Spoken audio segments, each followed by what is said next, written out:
আরে আমার এই কালো বিলালের কত দাম, আমার এই কালো বেলালের কত দাম জানোনি? আমি রাসূল যখন মেরাজে গিয়েছিলাম, ওই সময় আসমানের রাস্তা দিয়া যাওয়ার সময় বেলালের পায়ের আওয়াজ আমি রাসূল শুনতে পেয়েছিলাম। জবানের দাম আছে না নাই? আবার এই জবান দিয়া আমার নবীর সামনে তুতু নিক্ষেপ করছেন। উকবা ইবনে আবি মুআইদ জাহান্নাম অবধারিত হয়ে গেল। এই জন্য ওয়াদা জবান যেন নষ্ট না হয়, ওয়াদা ভঙ্গকারী মুনাফিকের আলামত, ওয়াদা ভঙ্গকারী মুনাফিকের আলামত। ভাইরা আমার, আমাদেরও এইখান থেকে শিক্ষণীয় বিষয় আছে না নাই? আমাদেরও জবান ঠিক রাখতে হবে, ওয়াদা ঠিক করতে হবে। কিন্তু আমরা তো ওয়াদা ঠিক নাই। দেশ না চাচা, দেও না চাচা, দেন না চাচা, আমার 2000 টাকা আওলাদ দেন। কবে দিবে? বলে বিকাল বেলা দিব। কোন বিকালে দিব নাম নাই। এক সপ্তাহ পর্যন্ত বেড়ার সামনে আয় না, ফোন দিলেও ধরে না। এই জন্য ওয়াদা ঠিক রাখার জন্য আমার আপনার নবী আমারে জানায় দিলেন, উম্মত ওয়াদা যেন তোমাদের নষ্ট না হয়ে যায়। এই কারণে আল্লাহর নবী সময় নিলেন 3 দিন মতান্তরে 24 ঘন্টা। নির্ধারিত সময় চলে যান, কারণ হলো রাসূল মনে করছেন জিবরাইল আসবে আর আমাকে জানায় দিবে, আমি 24 ঘন্টা পরে জবাব দিয়ে দিব। কিন্তু এইভাবে সময় চলে যাচ্ছেন, 1 ঘন্টা 2 ঘন্টা যাইতে যাইতে মতান্তরে 24 ঘন্টা নির্ধারিত সময় পার হয়ে গেল। আমার নবীর কাছে জিবরাইল এখনো পর্যন্ত আসলো না। ওইদিকে বেঈমানের বাচ্চাগুলি আমার নবীর কাছে হাজির হয়ে বলল, আপনি না বলছিলেন জবাব দিবেন 24 ঘন্টা পরে, এখন আপনি জবাব দিয়ে দেন। আমার নবীর মনটা দুর্বল। আমার নবী ডেকে বললেন, এরি আমার গোষ্ঠীর লোকেরা শুন, আমি রাসূল এখন জবাব দিতে পারবো না।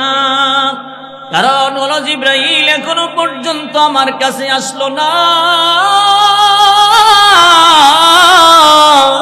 জিবরাইল না আসলে আমি জবাব দিতে পারবো না। কারণ হলো আমি রাসূল নিজের থেকে কোনো কিছু বলি না। আসলেই কি আমার নবী নিজের থেকে কোনো কিছু বলতেন? আমার নবী নিজের থেকে কোনো কিছু বলে না। মুহাম্মদ হারগিজ না গুফতা, আনা গুফতা জিবরাইল, জিবরাইল হারগিজ না গুফতা, আনা গুফতা রব্বুল জলিল, মা ইয়ানতিকু আনিল হাওয়া ইন হুয়া ইল্লা ওয়াহয়ুন ইউহা।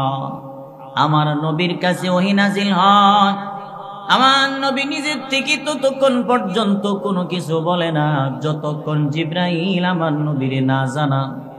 আর জিবরাইল ততক্ষণ পর্যন্ত আমার নবীর কাছে কোনো কিছু বলে না যতক্ষণ পর্যন্ত আমার রব আমার নবীর কাছে জিবরাইলকে না পাঠান। সুবহানাল্লাহ। যেই মাত্র আমার নবী বললেন এখন আমি জবাব দিতে পারবো না, আমি এখন বলবো না, আমি পরে বলবো, এমনি বেঈমানের বাচ্চাগুলি মক্কার হাটে ঘাটে বাজারে আমার নবীর ব্যাপারে বদনাম শুরু করলো। বদনাম তো অন্য মানুষ করে না, নবীর ঘরের মানুষ পর্যন্ত নবীর বিরুদ্ধাচরণ করে। আবু জাহেল করে যেমন তেমন আবুল আহাব আপন চাচা না। আবুল আহাব কিন্তু আপন চাচা না, কিন্তু আবু জাহেল আপন চাচা যদিও না হয়, নবীর আপন চাচা পর্যন্ত বাদ রইল না।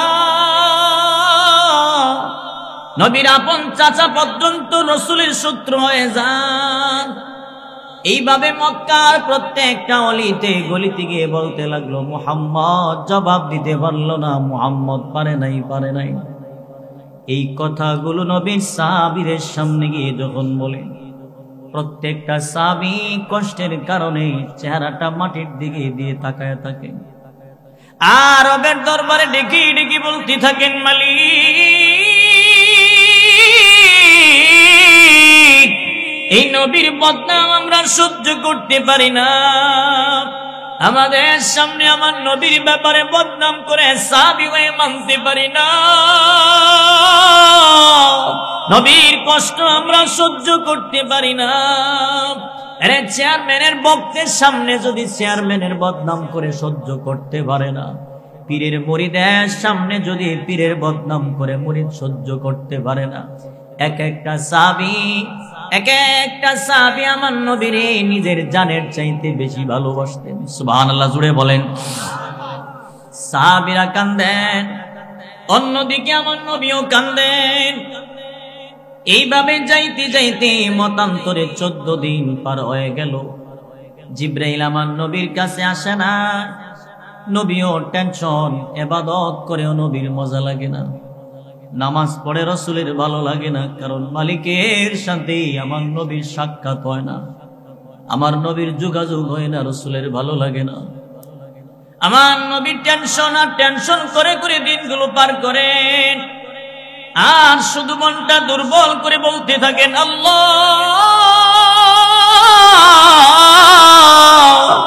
আরে আসমানের মালিক আল্লাহ, এতদিন পর্যন্ত জিবরাইল আমার কাছে আসে নাই, আমি রাসূল সহ্য করতে পারি না,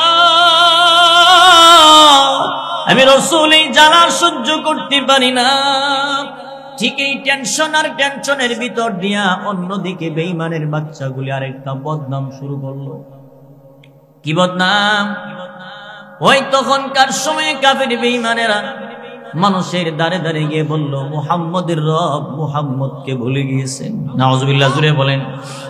মুহাম্মদের রব মুহাম্মদকে ছেড়ে দিয়েছেন, ভুলে গিয়েছেন, এখন আর আসা যাওয়া হয় না।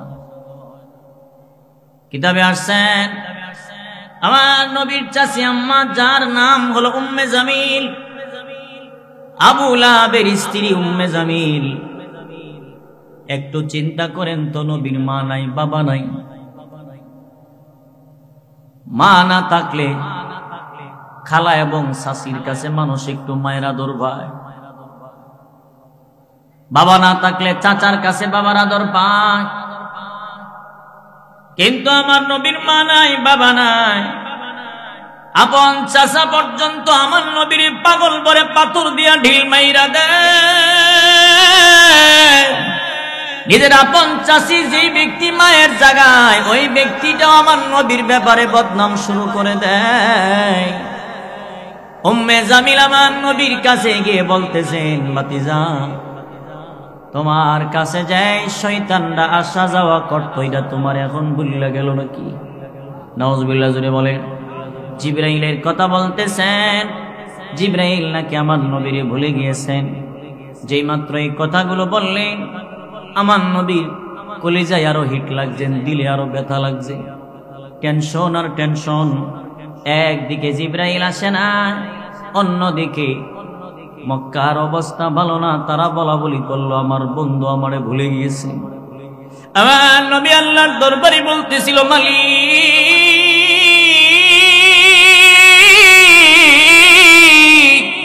আসলে কি আপনি আমারে চাইরা চলে যান? আসলে কি আপনি আমারে ভুলে গেলেন? কারণ জিবরাইল কেন আমার কাছে আসলো না? আমি রাসূলই যারা সহ্য করতে পারি না। এই টেনশন আর টেনশন করে আমার নবীর চেহারাটা যখন, মনটা যখন দুর্বল হয়ে যায়, চেহারাটাও যখন একটু অন্ধকার অন্ধকার মলিন মলিন ভাব দেখা যায়, আমার আল্লাহ তাআলা ডেকে বললেন, জিবরাইল যাও, আর দেরি করবা না। ঠিক এমন সময় আমার আল্লাহ তাআলা আমার তিলাওয়াতকৃত সূরা দুহা নাজিল করেছেন। জিবরাইল আমার নবীর কাছে হাজির। যেই মাত্র জিবরাইল আমার নবীর কাছে চলে আসেন, আমার নবী ডাক দিয়া বলেন, জিবরাইল এতদিন পর্যন্ত কেন আসলা না? কেমনে তুমি আমারে ছাড়া আমার কাছে না এসা থাকলা? তুমি কেন আসলা না? কেন আসলা না? আমার রব কি আমারে ভুলে গেল নাকি? জিবরাইল রে, মক্কার জমিনে বেঈমানের বাচ্চাগুলির কথা সহ্য হয় না। তুমি কেন আসলা না? আমার সাথে কি রাগ গোসা করলে নাকি? জিবরাইল আলাইহিস সালাতু ওয়াস সালাম আমার নবীকে ডেকে ডেকে বলতেছিল, আল্লাহর হাবিব, আমারও তো মনটা চায় আপনার কাছে আমি সর্বক্ষণ আসা যাওয়া করি, কিন্তু আমি কেমনে আসবো? আমি তো নিজের থেকে আসতে পারি না। কারণ হলো আমি নিজে অত এক মালিকের হুকুমের গোলাম। আমার মালিক যদি আমারে হুকুম না দেন, আমি জিবরাইল তো আসতে পারি না। তবে কেন আসলা না? আমার বন্ধুকে আমার সাথে রাগ করলো নাকি? এরে জিবরাইল, জানো না মক্কার অবস্থাটা কি হয়ে গেল? আমার প্রত্যেকটা সাহাবী পর্যন্ত ঘর থেকে বের হয় না, জনসম্মুখে যায় না। কারণ হলো আমার ব্যাপারে বদনাম করে সাহাবীরা জবাব দিতে পারে না। আল্লাহু আকবার, জোরে বলেন। আরে জিবরাইল, বলো না কেন তুমি আসলা না? জিবরাইল আলাইহিস সালাতু ওয়াস সালাম বললেন, নবী গো, রেখে আপনার কাছে আল্লাহ ওহী বন্ধ রাখছেন, ওহী পাঠান নাই। আমি জিবরাইল আসলাম না, তার মানে বিষয়টা এমন নয় আপনার রব আপনারে ভুলে গিয়েছেন। বরং 14 দিন পর্যন্ত ওহী বন্ধ রেখে আপনার রব আপনার উম্মতের সবক শিক্ষা দিয়েছেন। আর জোরে কোন সুবহানাল্লাহ। আরে জিবরাইল, কি সবক? আল্লাহ তাআলা আয়াত নাযিল করে দিলেন, ওয়ালা তাকুলান্না লিশাইইন ইন্নী ফাইলুন যালিকা গাদা ইল্লা আন ইয়াশা আল্লাহ। জিবরাইল বলেন, নবী গো, আল্লাহ তাআলা জানায়া দিয়েছেন ভবিষ্যতে কোনো কাজ করার জন্য আপনি তো তারা যখন আপনারে প্রশ্ন করছেন, আপনি রাসূল বলেছেন 3 দিন পরে জবাব দিবেন, মতান্তরে 24 ঘন্টা পরে জবাব দিবেন। কিন্তু এইখানে একটা কথা আপনি নবী বলেন নাই, আপনি নবী ইনশাআল্লাহ বলেন নাই। আগে নবীজি, আপনি তো ইনশাআল্লাহ বলেন নাই। আমার আল্লাহ তাআলা জানায়া দিলেন ভবিষ্যতে কোনো কাজ করতে হইলে ইনশাআল্লাহ বলে, ইনশাআল্লাহ ছাড়া যেন না বলেন। এই জন্য ভবিষ্যতে কোনো কাজ সামনে করতে গেলে ইনশাআল্লাহ ছাড়া যেন না বলেন।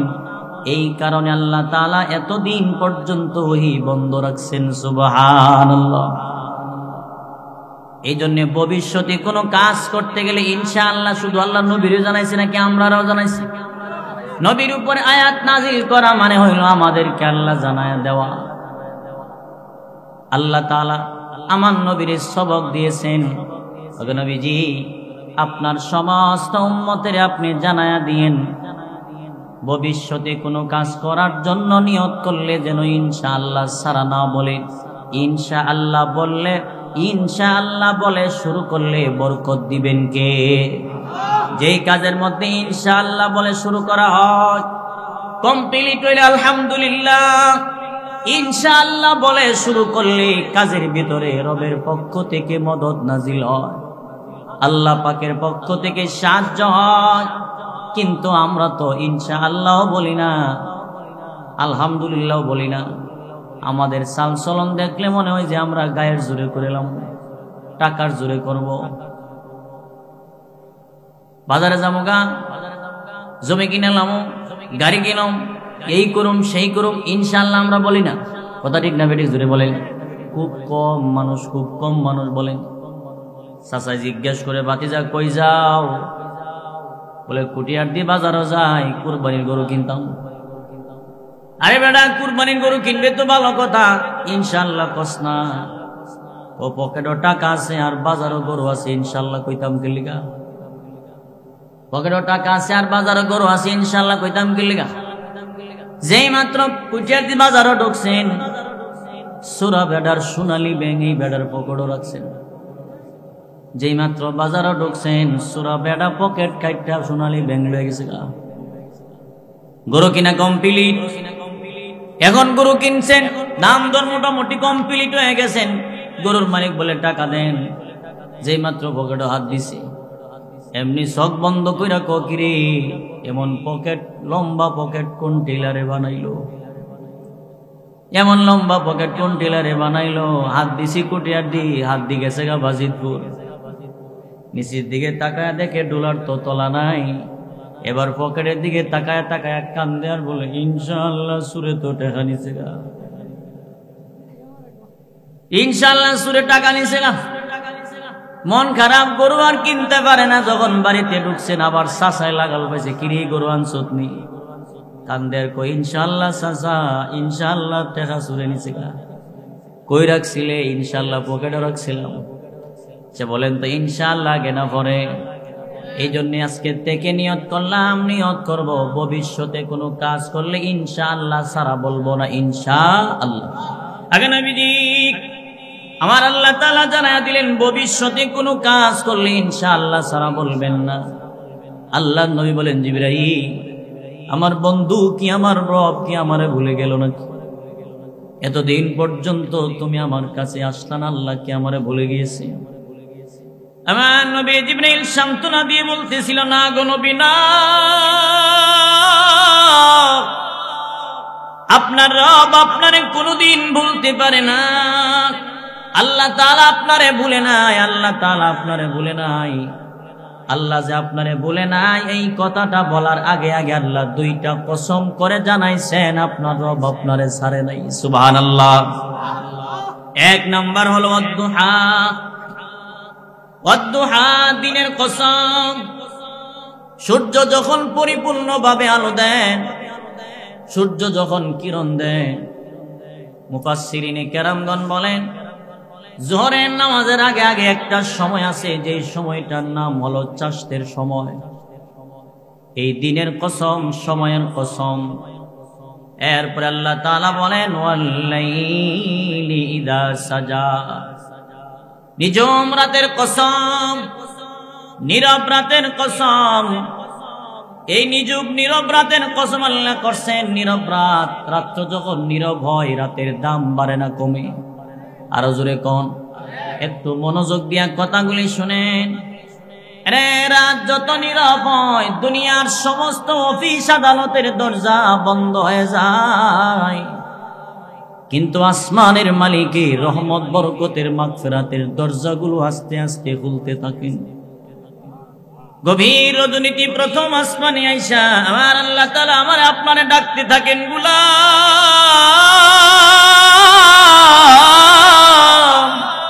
আসনি কোন গুনাহগার আমি আল্লাহর কাছে তওবা কর।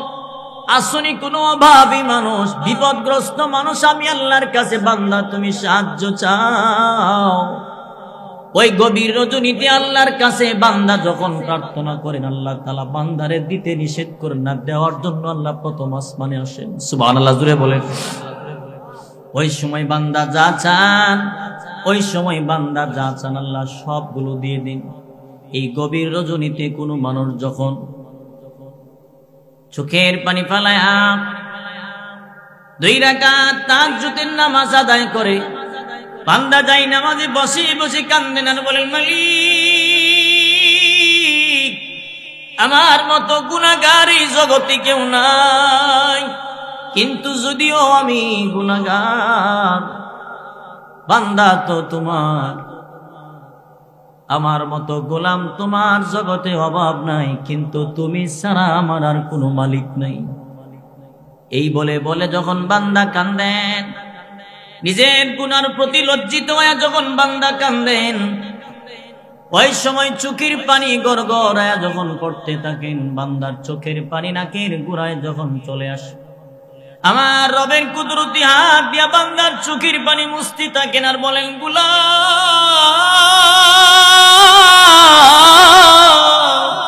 বান্দা তোর চোখের পানি বান্দা বন্ধ কর, তোর কান্না তুই বন্ধ করে দে, তোর চোখের পানি আমি আল্লাহ সহ্য করতে পারি না। আল্লাহ তাআলা ওই দিন বান্দারে মাফ করে দেন। সুবহানাল্লাহ। এই জন্য আল্লাহ তাআলা বলেন, ফালইয়াদহাকু কালিলাও ওয়ালিয়াবকু কাসীরা। আল্লাহু আকবার, জোরে বলেন। আল্লাহ তাআলা বলেন, এনে বেশি বেশি করে কান্না কর, বেশি বেশি করে কান্না কর, কম কম করে আসো। কারণ বান্দার চোখের পানি দ্বারা মাওলার রাগান্বিত দিল ঠান্ডা হয়ে যায়। নিজম রাতের কসম, আল্লাহ তাআলা বলেন নিজম রাতের কসম, দুইটা কসম করছেন, ওয়াদ-দুহা ওয়াল-লাইলি ইযা সাজা। এরপরে আল্লাহ তাআলা বলেন মা ওয়াদ্দাআকা রাব্বুকা ওয়া মা ক্বালা। বন্ধু না গো বন্ধু না, আপনার রব আপনারে ছাড়ে নাই, ছাড়তে পারে না। সুবহানাল্লাহ। আমার নবীরে আল্লাহ তাআলা সান্ত্বনা দিয়ে বলতেছিল, হাবিব না, আপনার রব আপনারে ভুলে নাই। আল্লাহ বুঝাইতে চান কেমনে আমি আপনারে ভুলে যাব। আমি রব নিজেই তো আপনার প্রেমে পাগল, আমি আল্লাহ নিজে আপনার প্রেমে পাগল হয়ে আছি। আমরা নামাজ পড়ি, আল্লাহ নামাজ পড়ে না। আমরা রোজা রাখি, আল্লাহ কিন্তু রোজা রাখে না। আমরা ইবাদত করি আল্লাহর জন্য, আল্লাহ আবার করবে কার জন্য? কিন্তু আল্লাহ তাআলা তামাম দুনিয়ার সমস্ত মানুষের সাথে মিলে আল্লাহ একটা আমল করেন, একটা আমল করেন। সুবহানাল্লাহ, জোরে বলেন। আমার আল্লাহ তাআলা আমারে আপনারে জানায় দিল, গোলাম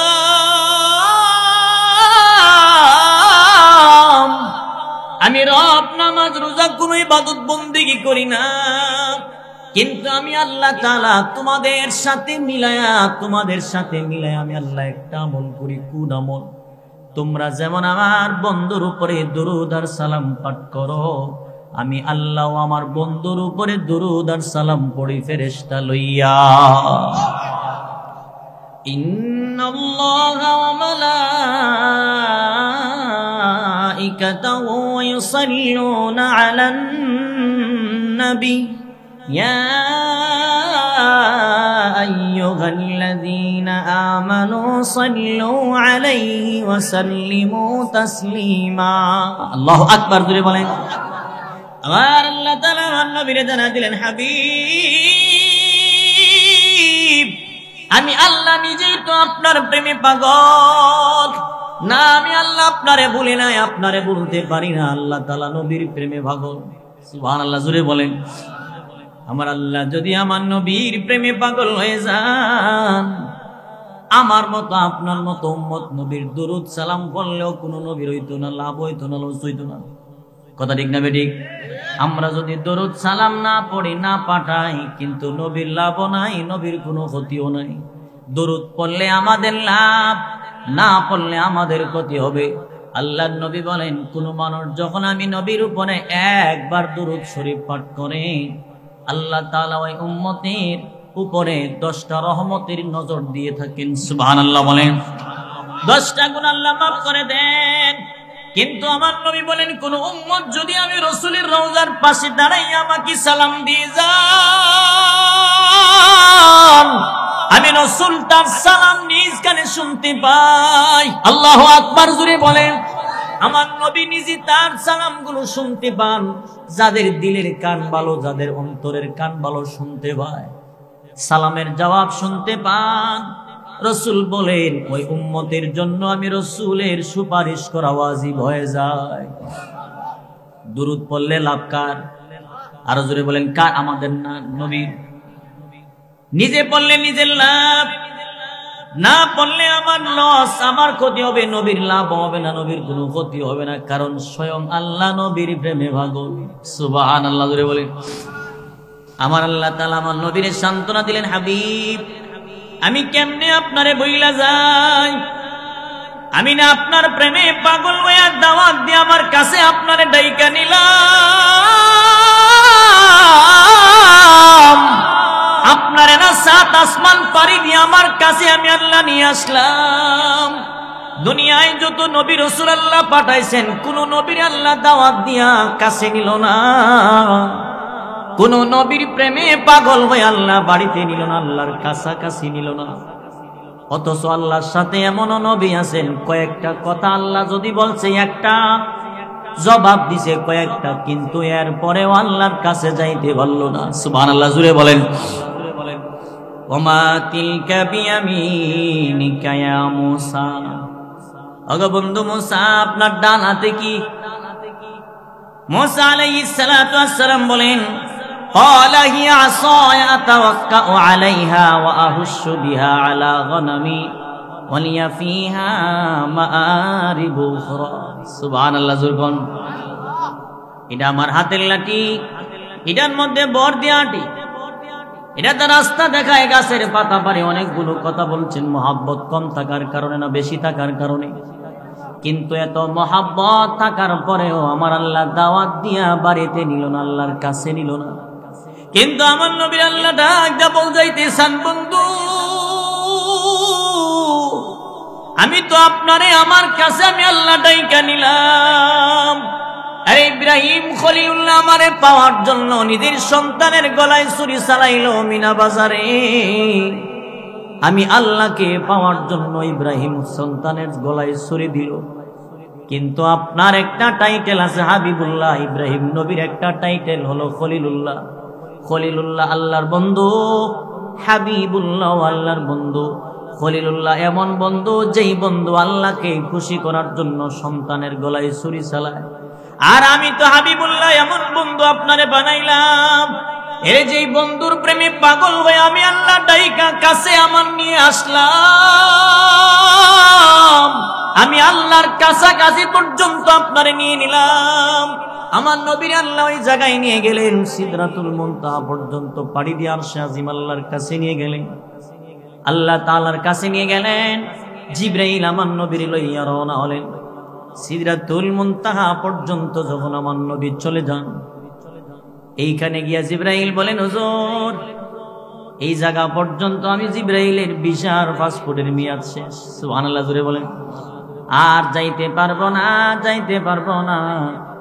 আমার আপনার নবীর এই জায়গায় রেখে জিবরাইল চলে আসছেন। আমার নবীর ডানে বামে সামনে পিছনে তাকায়া তাকায়া দেখতেছেন, প্রত্যেকটা জায়গায় জায়গায় আমার নবীর নামে ডিজাইন করা। আরো জোরে কোন সুবহানাল্লাহ। আমার নবীর নামে ডিজাইন করা। ঠিক এমন সময় আমার নবীর মনটা আনন্দে ভরে গেল, আনন্দের কান্না শুরু করলো। কান্না হইল দুই রকম, একটা হইল আনন্দের কান্না, আর একটা দুঃখের কান্না। দেখবেন কোন সময় মানুষগুলি টাকার বান্ডিল হাতে লইয়া কান্দে আর বলে, আল্লাহ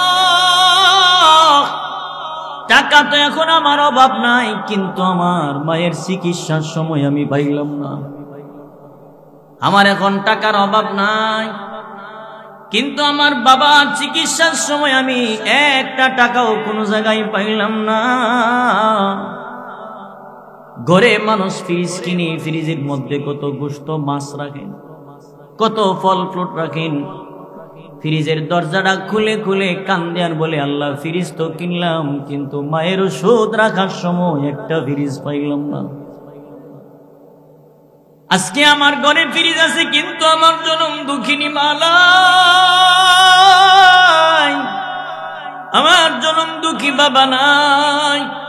আমার নবী জায়গায় দাঁড়ায় দাঁড়ায় এমন মহাব্বত আর ভালোবাসা, আল্লাহ তাআলার প্রেম আর মহাব্বত দেখি আমার নবী কান্দেন আর বলেন, মালিক এই এমন প্রশংসার কথা, এমন সম্মানের কথা আমি কার কাছে জানাই?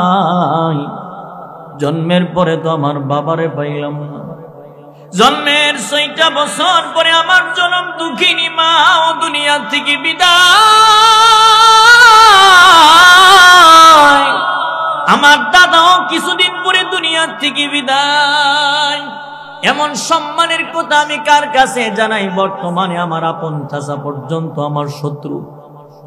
আল্লাহ তাআলা আমার নবীর এত ভালোবাসেন, কাছে কাছে নিয়ে গেছেন, দাওয়াত দিয়ে আল্লাহর কাছে নিয়ে বসায় কথা বলছেন। এখানে লম্বা আলোচনা। আল্লাহ বলেন, মা ওয়াদ্দাআকা রাব্বুকা ওয়া মা ক্বালা, আপনার রব আপনারে ভুলে নাই, ভুলে নাই। সুবহানাল্লাহ। এরপর আল্লাহ বলেন, ওয়ালাল আখিরাতু খায়রুন লাকা মিনাল উলা। বন্ধু সামনের জীবন আপনার জন্য অনেক সুন্দর হবে। অতীত এবং বর্তমানের সময়ের চাইতে সামনের সময় আপনার জন্য আমি আল্লাহ সুন্দর বানাইয়া দিব। মুফাসসিরিনে কেরামগণ বলেন, যত দিন যাইতেছেন, যতই সময় পার হইতেছেন, আস্তে আস্তে আমার নবীর মান ইজ্জত সম্মান বৃদ্ধি পাইতেছেন। সুবহানাল্লাহ। আস্তে আস্তে বৃদ্ধি পান। ওয়ালাল আখিরাতু খায়রুল লাকা মিনাল উলা। আল্লাহ তাআলা সামনের জীবন মানে হইল পরকালের কথা আল্লাহ বলছেন। এরপরে আল্লাহ তাআলা বলেন, ওয়ালা সাউফা ইউতিকা রাব্বুকা ফাতারদা। বন্ধু, অচিরে আপনার রব আপনার এমন কিছু দিবেন যার দ্বারা আপনি নবী সন্তুষ্ট হয়ে যাবেন। সুবহানাল্লাহ, জোরে বলেন। আমার নবীর আল্লাহ বলেন, ওয়ালা সাউফা ইউতিকা রাব্বুকা ফাতারদা। অচিরে আপনার রব আপনার এমন কিছু দিবেন যার দ্বারা আপনি নবী সন্তুষ্ট হয়ে যাবেন। কি দিবেন? আল্লাহর নবী সাল্লাল্লাহু আলাইহি ওয়াসাল্লাম এক হাদিসে বলেন, কঠিন হাসরের ময়দানে আল্লাহ তাআলা আমার হাতে রবের প্রশংসার পতাকাটা দিয়ে রাখবেন। সুবহানাল্লাহ। আমার আল্লাহর প্রশংসার পতাকাটা দিবেন। আমার নবীর আল্লাহ তাআলা অনেক কিছু দিবেন। আল্লাহর দেওয়ার কোনো শেষ নাই, দেওয়ার কোনো শেষ নাই। আল্লাহ দিলে কত কিছুই দিতে পারে। কঠিন হাসরের ময়দানে আল্লাহ তাআলা হুঙ্কার দিবেন, ওয়ামতাজুল ইয়াউমা আইয়ুহাল মুজরিমুন।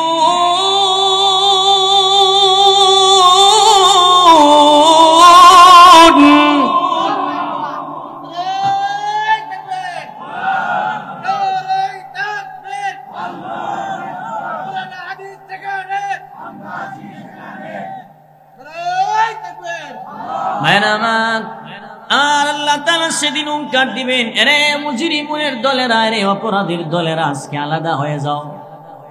দুনিয়ার জমিনে গুনাহগার, নেককার আর গুনাহগার একসাথে থাকছো, নামাজি আর বেনামাজি একসাথে ঘুরছো ফিরছো, একই স্টলে বসে আড্ডা দিছো, আজকে থাকার জায়গা নয়, আজকে আলাদা হয়ে যাও। ওই দিন আল্লাহ তাআলা হুঙ্কার দিবেন, লিমানিল মুলকুল ইয়াউম।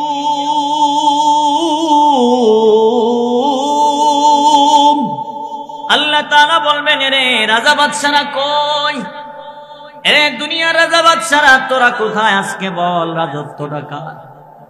আজকে জবাব দে, রাজত্বটা কার? দুনিয়াতে বলছো তো আমার রাজত্ব, আমার দেশ, আমার বাড়ি, আমার গাড়ি, এত কিছু বলার পরেও পাসপোর্ট তুই বিদেশ যাইতে পারছ না। কথা কন না? লাল পাসপোর্ট, নীল পাসপোর্ট, সব পাসপোর্ট, টাকা পয়সার অভাব নাই, জঙ্গলাত গিয়া ঘুরে রইছ, যেমন বুঝা যা তুই জঙ্গলি। অত পাসপোর্ট নেওয়ার পরেও তুই পারছ না। আল্লাহ বুঝাই দিল, ক্ষমতা তোর হাতে না, ক্ষমতা কার হাতে? আর জোরে কন, আমার করছ। কোন হুজুর নেই, কোন জায়গাত বউ লয়ে গেছে, নারী নির্যাতনের মামলা দিছ। কোন মসজিদের খতিব মিম্বরে বৈশা হক কথা বলছে, এই বেটারে জবান বন্ধ করছো। ওলামায়ে কেরাম নেই, কোন জায়গায় হক কথা বলছে, যুদ্ধ অপরাধী বানাইয়া জেলে বইরা মারছ, শহীদ করছো। এই কথা ঠিক না বেঠিক? জুড়ে বলেন। যুদ্ধ অপরাধী বানাইছেন, অপরাধী যুদ্ধ অপরাধী বানায়া জেলে ঢুকায় রাখছেন। এমন ভাবে তারে নির্যাতন করছে, কেউ বুঝে না, জানে না, কিন্তু এমনি এমনি আল্লাহ তারে নিয়ে গেছেন, শহীদ করছেন। লোকটারে বানাইছেন যুদ্ধ অপরাধী। আল্লামা দেলোয়ার হোসেন সাইদি রাহিমাহুল্লাহ, কিন্তু উনি বলছিলেন ওনার ছেলের নাকি কার একটা জানাজায়, ছেলের জানাজায় দাঁড়ায় বলছেন, আল্লাহ তোমার জাত আর ইজ্জতের কসম, ৭১-এর কোন দুলাবালো আমার শরীরে লাগে নাই। মরতে চাই, শহীদ হতে চাই, কিন্তু মিথ্যা অপবাদ লইয়া মরতে চায় না।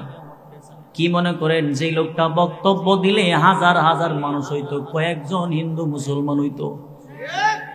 ওই লোকটারে ধরছে, জেল বইরা মারছেন।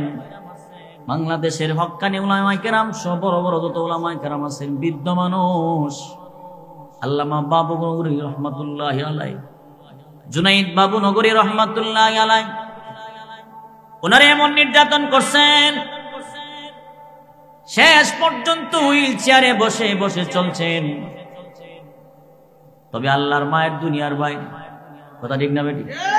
আল্লাহর মায়ের দুনিয়ার ভাই জিডারে রিমান্ডের কাছে দিয়েছিল। এটা হুজুরে যখন রিমান্ডে নিয়েছিল, হুজুর দ্বারে বলছিল বেঈমানি করিস না, হুজুরদের সাথে বেয়াদবি করিস না, ভরে নীতি ভালো হইতো না। এ মনে করছে তোরে মানলে আমার চাকরির প্রমোশন হইব, এই মনে করে হুজুরের সাথে বেয়াদবি করছে। এর আপন মেয়ের গলায় জবাই দিছে। জানেন না ইতিহাস?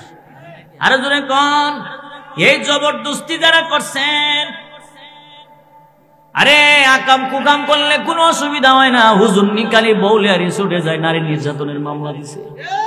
কথা কন, বিশ্বাস তো বুঝার দরকার। যেই লোকটার ভিতরে হাদিসের এলেম 30 পারা কোরআন, যেই ফ্যামিলির মধ্যে 30 থেকে 32 জন কোরআনের হাফেজ নারী পুরুষ সহ, যেই লোকটা দাঁড়ায়া কথা বললে শত শত হাজার হাজার মুসলিম উম্মা একত্র দাঁড়ায়া সহমত পোষণ করে দিনের জন্য মরে যাবেন, ওই লোকটার দ্বারা কেমনে এমন কাম হবে নিজের বিবেককে একটু তো মাঝে মধ্যে জিজ্ঞাসা করা দরকার। কিন্তু ওই সময় তাল মিলায় আমরার মতো কিছু মানুষ দোকানে বয়ে খাইছে আর বুঝে হুজুররাই মনে হয়। কথা কন, হুজুররা এমন হয়। মনে রাখবে হাসরের দিন তোর মিথ্যা সাক্ষী দেওয়ার জন্য জাহান্নামেও যাওয়া লাগতে পারে। কথা ঠিক না বেঠিক? জোরে কন। আল্লাহ বলবেন লিমানিল মুলকুল ইয়াউম,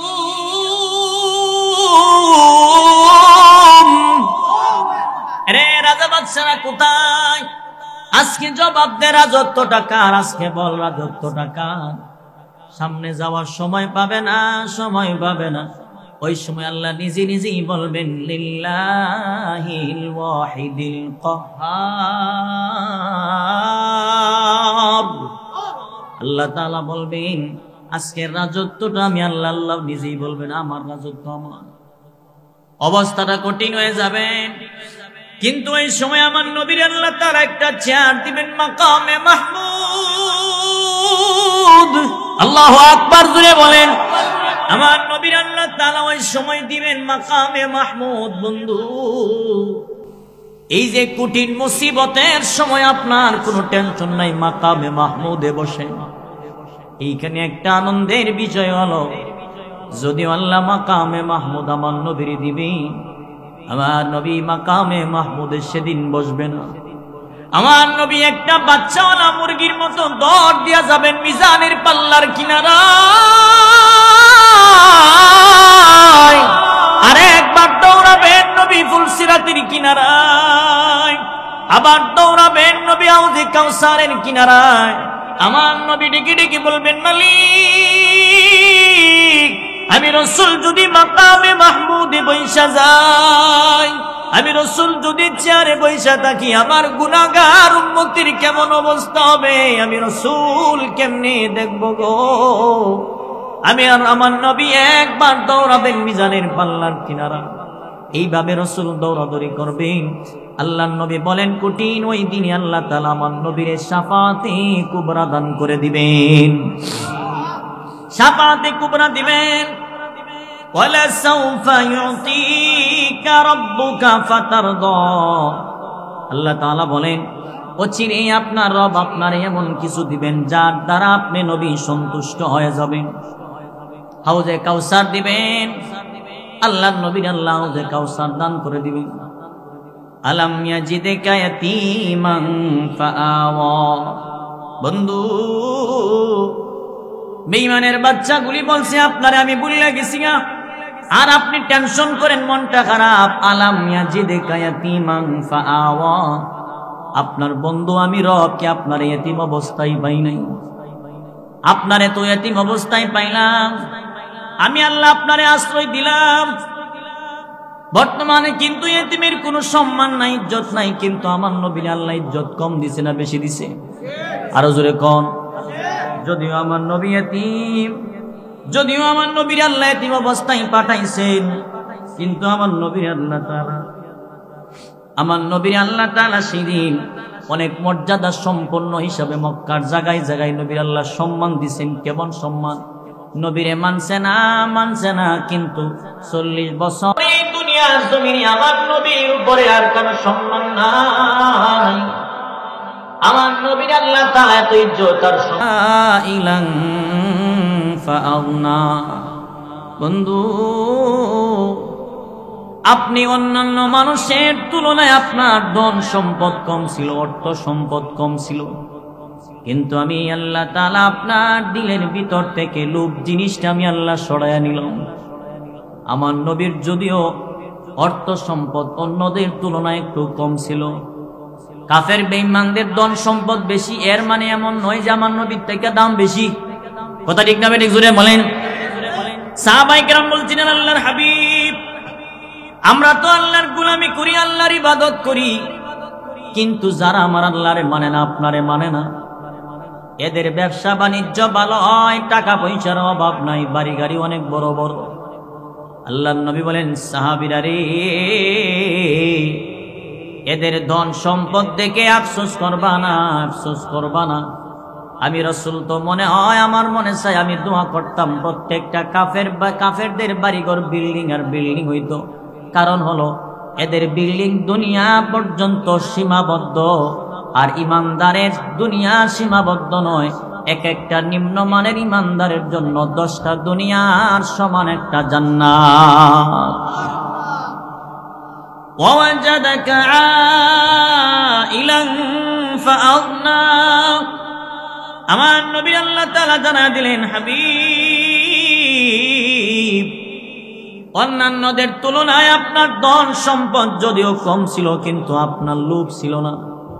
আমি আল্লাহ তাআলা আপনার দিলের ভিতর থেকে আমি আল্লাহ লোভ সরাইয়া নিলাম। আমরা লোভ আসেনি? আরো জোরে কোন। গম দিছে সরকার 40 মণ, বেড়া বাইকটা দিছে 12 মণ। সরকারে গম দিছে 40 মণ, বেড়া বাইকটা দিছে 12 মণ।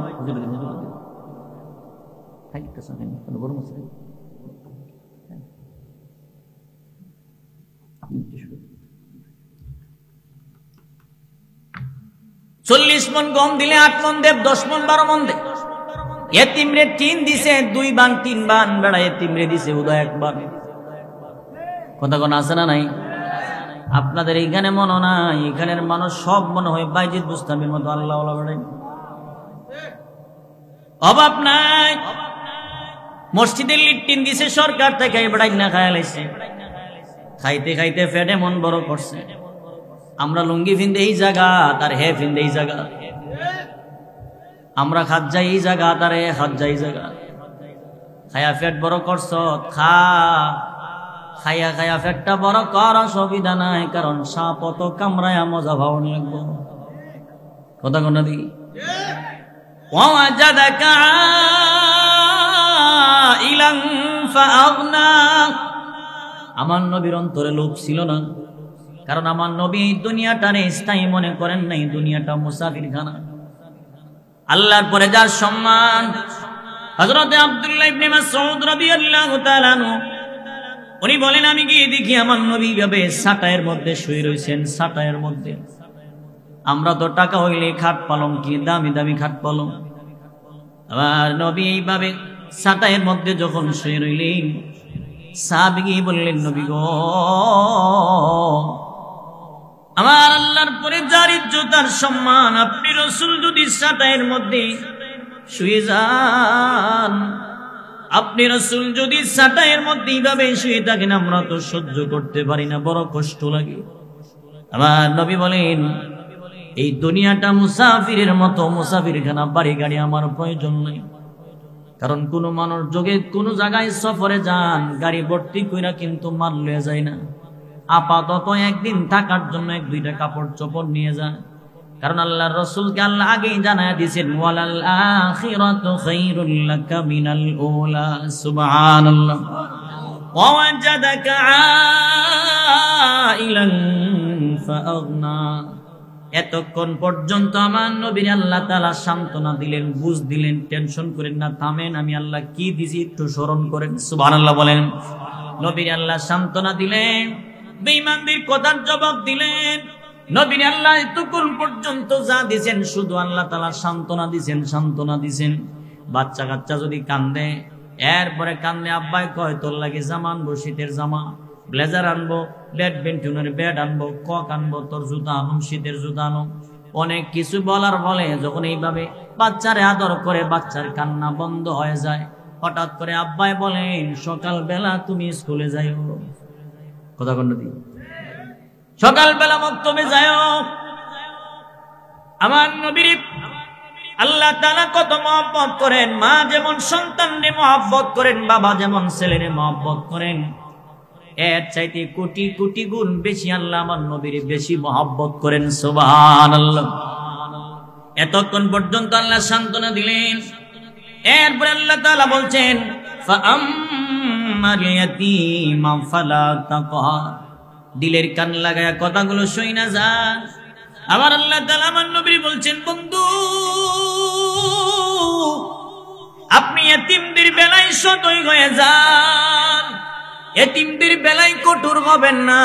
আপনার উম্মতকেও জানায়া দেন এতিমদের বেলায় যেন কঠোর না হয়, এতিমদের বেলায় যেন বিনয়ী হয়, এতিমদের যেন মহব্বত করেন। আমার নবী বলেন, উম্মত কোন মানুষ যদি কোন এতিমের গার্জিয়ান হয়ে যান, কোন মানুষ যদি এতিমের অভিভাবক হয়ে যান, এতিমের দায়িত্ব নিয়ে নেন, আল্লাহ রাসূল এইভাবে দুইটা আঙ্গুল মোবারক দেখায়া বলছেন, দুইটা আঙ্গুল যেমন কাছাকাছি, যেমন আঙ্গুল দুইটা কাছাকাছি, এতিমের অভিভাবক আমি রাসূলের সাথে তেমন কাছাকাছি থাকবেন। কিন্তু বর্তমান সমাজে তো এতিমের কোনো দাম নাই। বড় ভাই মারা যাওয়ার পরে ছোট ভাইয়ের সম্পদটা দলিল করে নিজে গোপনে গোপনে রেজিস্ট্রেশন করে রাখে, গোপনে দলিল করে রাখে। এতিমের মাল হক মাইরা খাইছে এমন লোক আছে না নাই? সমাজে অভাব নাই, অভাব নাই। আল্লাহ বলেন, এতিমের মাল খাইছো মানে জাহান্নামের আগুন পেটে ঢুকাইছো। এতিমের মাল খাইছো, জাহান্নামের আগুন ঢুকাইছো। আমার নবী আমার আপনারা জানাই দিলেন, উম্মত এতিমদের সাথে দুর্ব্যবহার করবা না, এতিমদেরকে গালি দিবা না, ধমক দিবা না, ধাক্কা দিবা না। আমরা তো এতিম শয়তানি করলে জিজ্ঞেস করি, এটা কার ছেলে? বলে অমুকের ছেলে। বেড়া দোকানে বৈশা বৈশা টিটকারিয়ান করে, বাপ সারা পোলাপান আর কত ভালো হইব। কথা কন্যা দি, বাপ সারা পোলাপান আর কত ভালো হইব। আরে তোমার তো জানা নাই বাপ সারা পোলাপান আর কত ভালো হইব। তুমি মনে করছো তুমি বুঝি আর জীবনে মরতো না? তুমি মরলেও তোমার বাচ্চাটারে অন্য মানুষে মন ভাবে গালি দিব। কথা ঠিক না বেঠিক? আপনি তো আরেক লোকের ছেলেরে গালি দিছেন, আপনার ছেলেরে কেউ গালি দিলে পরে আপনার ছেলেটা আপনার জড়ায় ধরে কান্দে আর বলে, আব্বা অমুক ব্যক্তি আমারে গালি দিছে, আমারে মারছে। কিন্তু আপনি এতিম বাচ্চারে গালি দিলেন, এর তো বাবা নাই, কারে গিয়া জড়ায় ধরবে? ওই ব্যক্তির বাবা না পায়া মনে মনে কষ্ট রাখা যদি আসমানের মালিকের কাছে বিচার দিয়ে দেয়, জলে পুরে কিন্তু সারকার হয়ে যাওয়া লাগবে। আমার নবী বলেন, এতিমদের গালি দিবা না, এতিমদের কি ধমক দিবা না। কারণ যার বাবা নাই সে বুঝে রে বাবা হারানোর কি যন্ত্রণা। যার বাবা নাই সে বুঝে বাবা হারানোর কি ব্যথা। আমার নবীর বাবা নাই, আমার নবী বুঝেন বাবা হারানোর কি যন্ত্রণা। ভাইয়ের আমার আপনার নবী বাল্যকালে মাটির কিনারায় কাঁদতেছেন, অন্যদিকে আমেনা সন্তানের তালাশ করেন, কোথায় গেল, কোথায় গেল, পাওয়া যায় না, সন্ধান নাই, সন্ধান নাই। হঠাৎ করে একজন ঘোষণা দিল, খবর দিল, আমেনা আমি দেখে আসছি গো, আপনার ছেলে মাটির কিনারায় কাঁদতেছেন। আম্মা জান আমেনা দৌড়ে আমার নবীর কাছে হাজির। গিয়ে দেখতেছেন আমার নবী কাঁদতেছেন আর কাঁদতেছেন। জিজ্ঞেস করলো, কান্দো কেন? আমার নবী ডেকে ডেকে বলতেছিল, মা গো কান্দি তো এই কারণে, এই মাঠে আমি অনেকক্ষণ পর্যন্ত লক্ষ্য করলাম, তাকায় দেখলাম প্রত্যেকটা ছেলের তার আব্বা আয়েশা কুলে লইয়া লইয়া বাড়িতে যান। আমি কান্দি তো এই কারণে, দেখি আমার আব্বা নিয়ে আয়েশা আমারে কুলে নিয়ে বাড়িতে নিয়ে যায়, আমার আব্বা নিয়ে আমার আয়েশা কুলে লইয়া নিয়ে যান। কোথায় গো আমার আব্বা যান, আমার আব্বা কোথায়? আম্মা জান আমেনা রাদিয়াল্লাহু আনহা এই কথাগুলো শুনে কলিজায় কামড় মারছে, কলিজায় আঘাত লাগছেন। এরে আমার ছেলে আব্বার জন্য কান্দেন। আমার নবীর মা আমেনা ডেকে ডেকে বলতেছেন, আর বলবা না, আমি এই কথা সহ্য করতে পারি না। আমার নবী বললেন, মা গো, কোথায় গো আমার আব্বা কোথায়? বলে, তোমার আব্বা দুনিয়ায় নাই, তোমার আব্বা এমন দেশে গেছে রে, যেই দেশে গেলে মানুষ আর কোনোদিন ফিরে আসতে পারে না। আমার নবীর আমেনা সান্ত্বনা দেন। আমার নবীর যখন সান্ত্বনা দিতেছেন, এক পর্যায়ে আমার নবীর আম্মা নবীর কুলে লইয়া বাড়ির দিকে রওনা করতেছেন। নবী বলেন, মা গো, আমার আব্বার কবর জিয়ারত করুন। আম্মা জান আমেনা মুত্তালিবের কাছে গিয়ে বললেন, আপনার নাতি আব্দুল্লাহর কবর দেখতে চাই। যাও, একা যাইবা না, একা যাইবা না, উম্মে আইমান দাসীর সঙ্গে করে নিয়ে যাইবা। উম্মে আইমান দাসীর সঙ্গে নিয়ে গেলেন। আম্মা জান আমেনা আমার নবীর আব্বার কবরের পাশে দাঁড়াইয়া ডাক দিয়া বলছেন, ডাক দাও, তোমার আব্বানি দেখি একবার জবাব দেয়। ওই যে তোমার আব্বার কবর, তুমি না বলছিলে তোমার আব্বা দেখবা? এই যে আসছি, তোমার আব্বার কবরের সামনে ডাক দাও। আমার নবী কান্দেন। কিতাবের লেখক লিখেন, হয়তো বা আব্দুল্লাহ কবরের ভিতর থেকে বলছিল, মালিক রে, দেন কবরের মাটিগুলো একটু সরাইয়া দেন, আমার ছেলেটারে কুলে লইয়া আমার প্রাণটা জুড়ায়। নবীর আব্বার কবর জিয়ারত করে দেশে ফিরবেন, বাড়িতে আসবেন। আবওয়া নামক স্থানে আমার নবীর মার গায়ে জ্বর উঠছেন, শরীরে তাপ উঠছেন, নবীর মা শুয়ে পড়ছেন। ইমানদার মানুষ বুঝতে পারেন দুনিয়া থেকে বিদায় হওয়ার সিগন্যাল। আম্মা জানা আমেনা উম্মে আইমানকে ডাক দিয়ে বলেন, উম্মে আইমান, মনটা বলে আর মুত্তালিবের বাড়ি যাইতে পারবো না, আমার ছেলেটারে আমার সামনে আনো, আমি শেষ বাড়ির মতো একবার দেখা বিদায় হয়ে যাই, আমার ছেলেটারে আমি শেষ বাড়ির মতো একবার দেখা যাই। উম্মে আইমান আমার নবীর সামনে আছেন, উম্মে আইমান সহ আমার নবী মা অসুস্থ হয়ে আছেন এই জায়গায়। আমার নবীর কাছে আম্মা যান, নবীর মার সামনে নবী দাঁড়ায় বললেন, মারি, জন্মের পরে আব্বা পাইলাম না, আব্বার কবর জিয়ারতে আসছিলাম, আপনি এখন অসুস্থ হয়ে গেছে। আম্মা জানা আমেনা বলেন, উম্মে আইমান, আমার মনটা বলেন আমি আর যাইতে পারবো না, আমি তোমার কাছে আমার ছেলেটারে দিয়ে গেলাম, সহি সালামতে মুত্তালিবের বাড়িতে আমার ছেলেটারে পৌঁছায়া দিও। আমার নবী মারের সামনে রেখে দেখেন মা অসুস্থ, মা বিদায় হয়ে যাবেন। মুহূর্তের ভিতরে আমার নবীর মার ইন্তেকাল হয়ে গেল। আমার নবী মার লাশটা সামনে নিয়ে কান্দেন, আর বলেন, মা গো,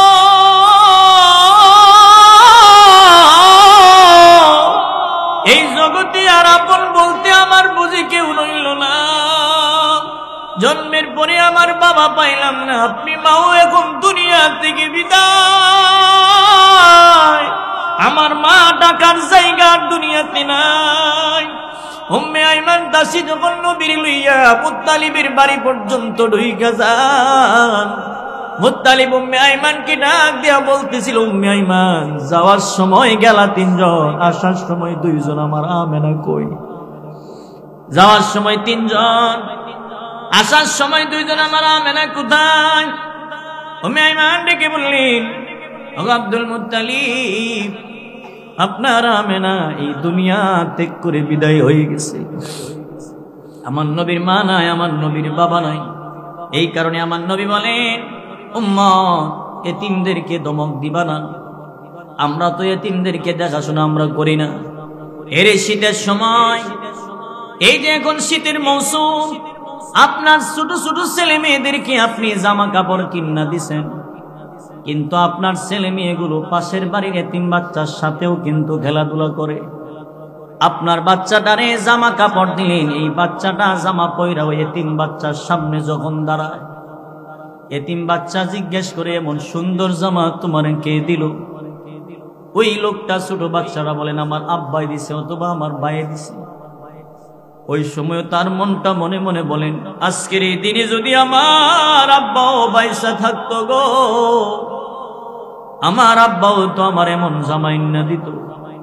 কারণ বাবা যত গরিবই হোক না কেন, প্রত্যেকটা বাবাই তার সন্তানের রাজা রানীর মতো মানুষ করতে চায়। এই কথা ঠিক না বেঠিক জুড়ে বলেন? কারণ বাবা তো এমন বাবা, বাবার পায়ের জুতাটা ছিঁড়া থাকেন কিন্তু সন্তানের গায়ে বা সন্তানের পায়ে বাটা কোম্পানির জুতা দিয়ে যান। বাবার শার্টের জামাটা, বাবার গায়ের জামাটা খালি থাকেন, সন্তানের দামি দামি কাপড় পরান। ওই বাচ্চাটাও কান্দেন আমার আব্বা নাই, কারণে আমারও জামা নাই। দৌড়ে আমার কাছে গিয়ে বললেন, মা গো দেন আমারে আপনি একটা জামা কিনা দেন। গরিব মানুষ, ঘরে বাজার হই নাই ভালো করে, কেমনে জামা কিনা দিব? বিধবা মহিলাও কান্দেন। এরে যুবক ভাই, টাকাওয়ালা বাবা, একটু কথাগুলো দিলের কান লাগে শুনেন। আপনার কত টাকা কত দিকে তো নষ্ট হয়ে যায়। এই আপনার বাচ্চার সাথে যদি, আপনার বাচ্চাটার সাথে যদি ওই এতিম বাচ্চার একটা কম দামি হইলেও যদি একটা জামা কিনা দেন, ওই জামাটা বাচ্চাটা গায়ে দিবে, হাসবে আর দৌড়াবেন, হাসতে হাসতে বলবেন আমার অমুক চাচায় আমার জামাটা দিছে। এই বাচ্চাটা হাসি দিবেন, বাচ্চাটা খুশি হবেন, মদিনা থেকে মদিনার নবীও খুশি হয়ে যাবে। কিন্তু আমরা তো এতিমের কোনো খবর নেই না। বিয়ে শাদীর অনুষ্ঠান, বিয়ে শাদীর অনুষ্ঠান, এই অনুষ্ঠানে কত সর্দার মাতাব্বর মেম্বার চেয়ারম্যান সম্মানিত বড় বড় টাকাওয়ালাদেরকে দাওয়াত দেয়। কিন্তু পাশের বাড়িতে বিধবা মহিলা সে এতিম বাচ্চা সে দুই তিনটা এদেরকে দাওয়াত দিল না। ওই এতিম বাচ্চাগুলো বিয়ে শাদীর অনুষ্ঠানের বাড়ির চতুর্পাশে ঘোরাঘুরি করে, কেউ তাদেরকে একবার ডাকও দেয় না যে এক প্লেট খাবার খায় যান। অথচ এদের মতো কত খাবার, 20-50 জন এতিমের খাবার নষ্ট করছেন ভদ্রলোকেরা। আরে কথা ঠিক না বেঠিক জুড়ে বলেন? ভদ্রলোকেরা ভদ্রতা বজায় রাখতে গিয়া খাবার নষ্ট করেন, কিন্তু এতিম বাচ্চার মুখে কোনো খাবার নাই। এতিম বাচ্চারে কেউ কোনোদিন দাওয়াত দিল না। ওই বিধবা মহিলারেও বিয়ে শাদীর অনুষ্ঠানে দাওয়াত দেয় না। সমাজে একটা কুসংস্কার আছে যে বিধবা মহিলারে দাওয়াত দিলে আমার মেয়ের বিয়ের অমঙ্গল হবে, বেডির জামাই নাই। আছে না নাই? আরে কথা কোন আছে না নাই? বিধবা মহিলারে দাওয়াত দিলে বিয়ের অমঙ্গল হবে, কারণ ওর বেডির জামাই নাই। আর তোর মেয়ের জামাই কিয়ামত পর্যন্ত হায়াত পাইব। কথা কোন দি? ওই বিধবা মহিলারে তোমার মেয়ের বিয়েতে দাওয়াত দিছো না, ইনভাইট করছো না, কারণ ওই বিধবা মহিলার স্বামী নাই।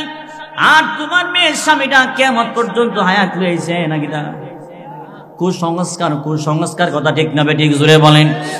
ওই আপনার মেয়ের বিয়েতে যদি বিধবা মহিলাটার আইনার টাকা পয়সা নষ্ট না করে একটা শাড়ি দিয়ে দেন আর বলেন আমার বাড়িতে থাকবা যতদিন পর্যন্ত আমার অনুষ্ঠান আছে, থাকবা, খাইবা, এরপরে বিদায় হইবা, মদিনার থেকে মদিনার নবী খুশি হয়ে যাবে।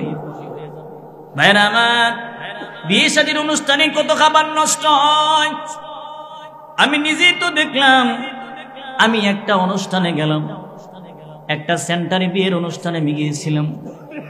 এই বিয়ের অনুষ্ঠানে দেখলাম কত খাবার, কত রং বেরঙের খাবার দিল। এইখান থেকে আমি লক্ষ্য করলাম, যখন আমি এখান থেকে বের হওয়ার সময় দেখলাম একটা মহিলা মানুষ হাতে একটা ব্যাগ লইয়া, এমন ছোট একটা বাচ্চা লইয়া এই সেন্টারের দরজাটার সামনে দাঁড়ায়া উকি মাইরা রয়েছেন ভিতরের দিকে। না জানি কোন মানুষ আমার এক প্লেট খাবার দিবে আর বাচ্চাটার আমি খাওয়াবো। কিন্তু এই যে খাবার নষ্ট হয়, এই মহিলাটারে কেউ ডাক দিল না, কেউ খাবার দিল না। এই দৃশ্যটা আমার আজও পর্যন্ত আমার চোখে ভেসে ওঠে। আমি মনে মনে বললাম, মালিক, এটার ভিতরে আমার নিজের কোনো দায়িত্ব নাই যে আমি তারে নিয়ে খাওয়াইয়া দিব। কারণ এমন মানুষের দাওয়াত দেয় না, এই বড় লোকদের প্রেস্টিজে লাগবে, তাদের গায়ে লাগবে। কথা ঠিক না বেঠিক জুড়ে বলেন? এদেরকে দাওয়াত দেয় না। পকেট থেকে কিছু টাকা বাইর করে আমি বললাম, গো এইখানে আপনি দাঁড়ায় থাকবেন না, বাচ্চাটার হোটেলে যান, গিয়ে কিছু খাই আসেন। ওই টাকাটা যখন দিছি, মহিলাটার চোখের পানি ছেড়ে দিয়া বললে, হুজুর অনেকক্ষণ পর্যন্ত দাঁড়ায় রইলাম, আমার বাচ্চাটা কাঁদতেছে, কেউ আমার আজও এখনো পর্যন্ত বললো না যে আপনি অল্প কিছু খাবার খায় যান। মনে মনে বললাম, এ তো অনেক জাতের খাবার আছে, কিন্তু তোমার খাবার তারা বানায় নাই। বাচ্চাটারে লইয়া মহিলা আস্তে আস্তে হোটেলের দিকে যান। আমার ওই সময় আমার মনটা সাক্ষী দিছে, মহিলাটা যখন একটু হাসি দিছে, মদিনার নবী আল্লাহ মনে খুশি হয়ে গেছে।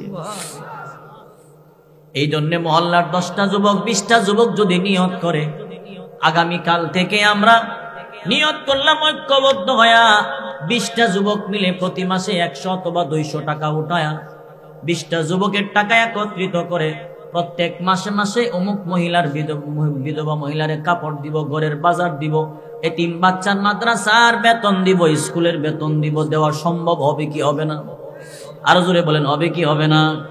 ভাইরা আমার, যুবকরা চাইলে সব কিছু সম্ভব। চেষ্টা করবেন, আপনারা বরকত দিবেন, আল্লাহ ফায়সালা করবেন, আল্লাহ তাআলা সিদ্ধান্ত নেবেন, আপনারা আল্লাহ তাআলা বরকত দিবেন। এতিমদের খেদমত করবেন। আমরা তো তাদের উত্তরসূরি যারা গোপনে গোপনে এতিমদের খেদমত করতেন। হযরত ওমর একজন মহিলার খেদমত করবেন নিয়ত করছেন, মনে মনে নিয়ত করছেন, লিস্টিতে নাম দেখছেন, এই মহিলার দায়িত্ব কেউ নিছে না। মসজিদে নববীর সামনে একটা লিস্টি আছেন গরিব মানুষের, গরিব পরিবারের। সাহাবায়ে কেরাম প্রত্যেকে এক একজন এক একটা পরিবারের দায়িত্ব নিছেন। হযরত ওমর একজনের নিছেন। দেখতেছেন একটা ফ্যামিলি আছে এমন গরিব মানুষ, তার দায়িত্ব কেউ নিল না। হযরত ওমর মনে মনে নিয়ত করছেন, আমি আগামী কাল থেকে এই মহিলার খেদমত করব। সুবহানাল্লাহ, জুড়ে বলেন। হযরত ওমর এই মনে করে পরের দিন চলে গেলেন মহিলার খেদমত করার জন্য। হযরত ওমর যেই মাত্র গিয়া ডাক দিয়েছেন, মা গো,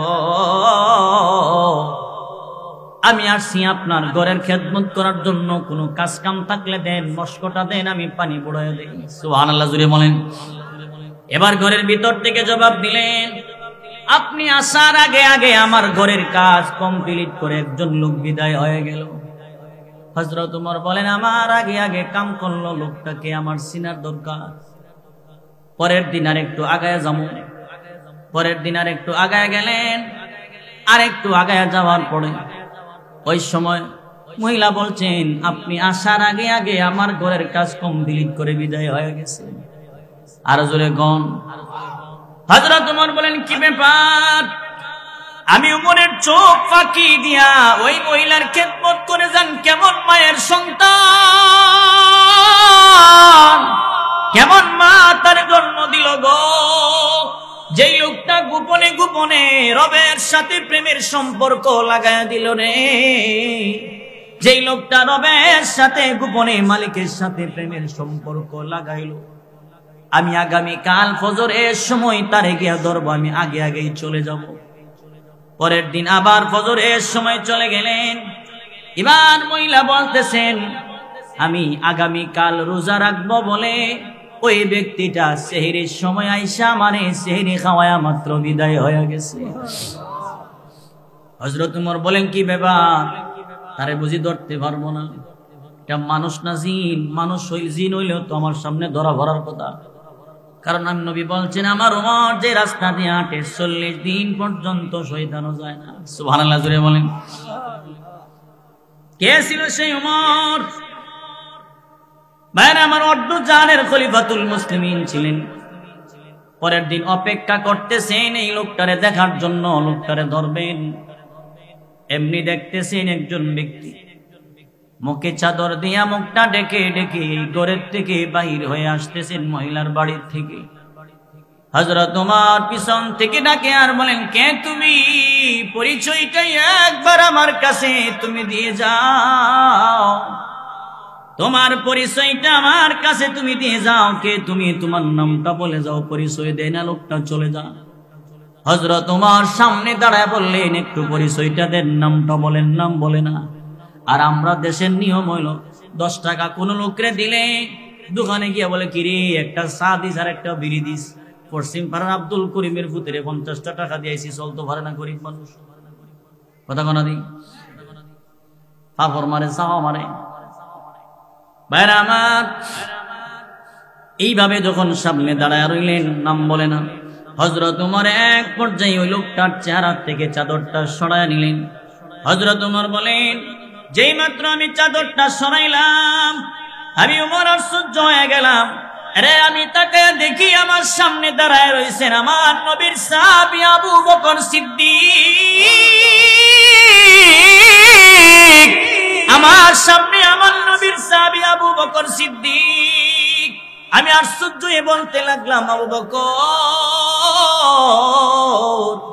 আমি কোনোদিন ভাবতে পারি নাই যে এই ব্যক্তিটা আপনি হবেন। হযরত ওমর নিজের প্রতি নিজে ধিক্কার দিয়া বলতেছেন, ওমর, কেমন মা তোমার মতো ওমর জন্ম রে আবু বকরের মতো সন্তান জন্ম দিতে পারল না। ওমর, তোমার মা কেমন মা, তোমার মা কেমন ওমর জন্ম দিল যে ওমর আবু বকরের সাথে ইবাদত দিয়া গাইতে পারল না। হযরত ওমর আবু বকরের দিকে তাকায় রইলেন। হঠাৎ করে দেখতেছেন পায়ে কোনো জুতা নাই, কোনো জুতা নাই। জিজ্ঞেস করলেন, জুতা নাই কেন? আপনার পায়ে কেন জুতা নাই? হযরত আবু বকর বললেন, আরে ওমর, আমি যদি রাতের বেলায় আমার পায়ে জুতা লাগাইয়া যদি আমি এই মহল্লার ভিতর দিয়ে আইটা যাই, আর আমার জুতার পায়ের আওয়াজে যদি কোনো মুসলমানের ঘুম ভাঙ্গা যায়, কঠিন হাসরের ময়দানে মানবাধিকার লঙ্ঘনকারীদের কাতারে আমার দাঁড়াতে হবে। আল্লাহু আকবার জুড়ে বলেন। কারণ আমার নবী বলছেন, মুসলমান তো হচ্ছে ওই ব্যক্তি যার জবান, হাত, পা, শরীরের কোনো একটা অঙ্গ দিয়ে অন্য কোনো মানুষ কষ্ট পাইল না, তার নাম মুসলমান। জুতা পায়ে দিয়ে হাঁটলে যদি, আরে জুতার আওয়াজে যদি ঘুম ভাঙ্গার কারণে জুতা পায়ে বান্দা দিল না, জুতা যদি বান্দা পায়ে দিল না, আর আমরা যদি মহল্লার ভিতর দিয়া মোবাইলে গান বাজায় যায়, তাহলে কি ঠিক হইব নি? আর কথা কন, গান বাজায় মহল্লার ভিতর দিয়ে আড়ে টাকাওয়ালা বেটা মেয়ের বিয়ের সময় বক্স বাজায় মেয়েরে বিয়ে দেয়। কথা কন, ছেলের বিয়ের সময় বক্স বাজান, গান বাদ্য বাজান, গান বাজায়া মেয়েরে বিয়ে দেয়, ছেলেরে বিয়ে করায়।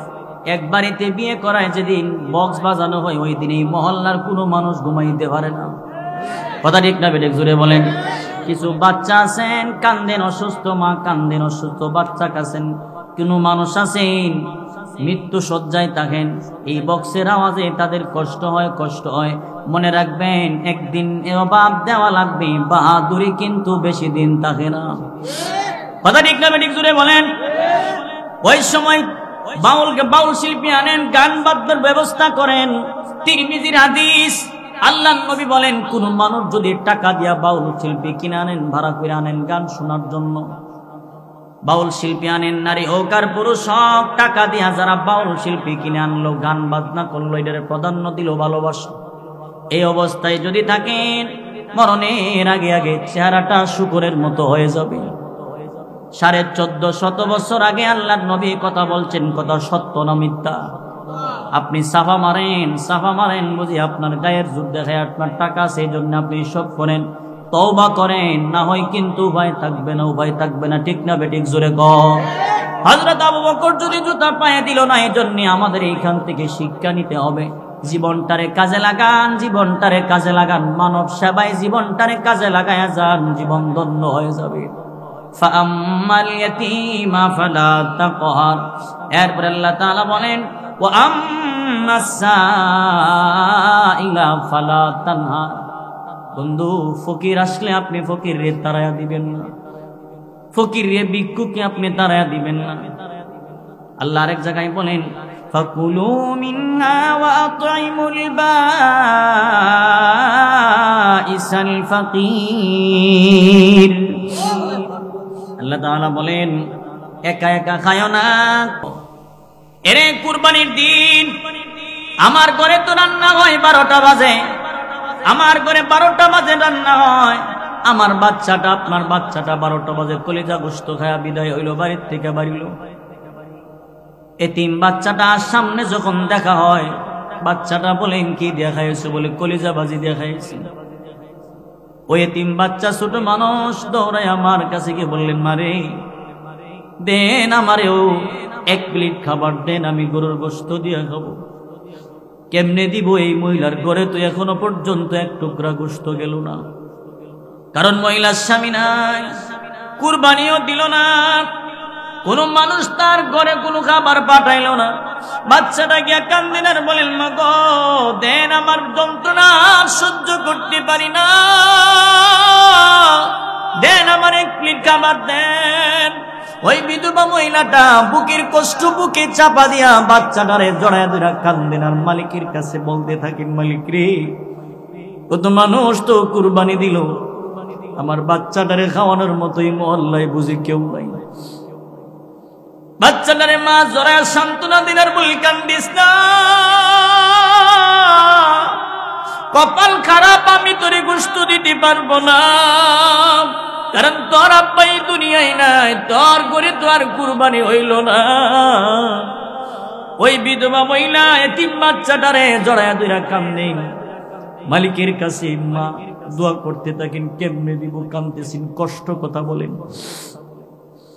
এর টাকাওয়ালা ভাই, ওই সময় আপনি আপনার বাচ্চাটার সাথে যদি এতিম বাচ্চাটারে আপনি 1 প্লেট খাবার খাওয়াইয়া দেন, ওই বিধবা মহিলাটারে যদি আপনি আপনার বিবির সাথে আইনে বসায়া খাওয়াইয়া দেন, তাও যদি না পারেন, একটা প্লেটে করে অথবা একটা ডিব্বায় ভরে যদি আপনি ওই মহিলার ঘরে 1 টুকরা 2-3 টুকরা গোশত, রান্না করা গোশত পাঠাইয়া দিন, কুরবানি দিলেন, কবুল হইল কি হইল না আমার জানা নাই, তবে আপনার গোশতটা আগে ভাগে 3 বাচ্চাটা খায়া যখন দিলটা শান্তি হয়ে গেল, আল্লাহ এবং তার নবী সাথে সাথে খুশি হয়ে যাইত।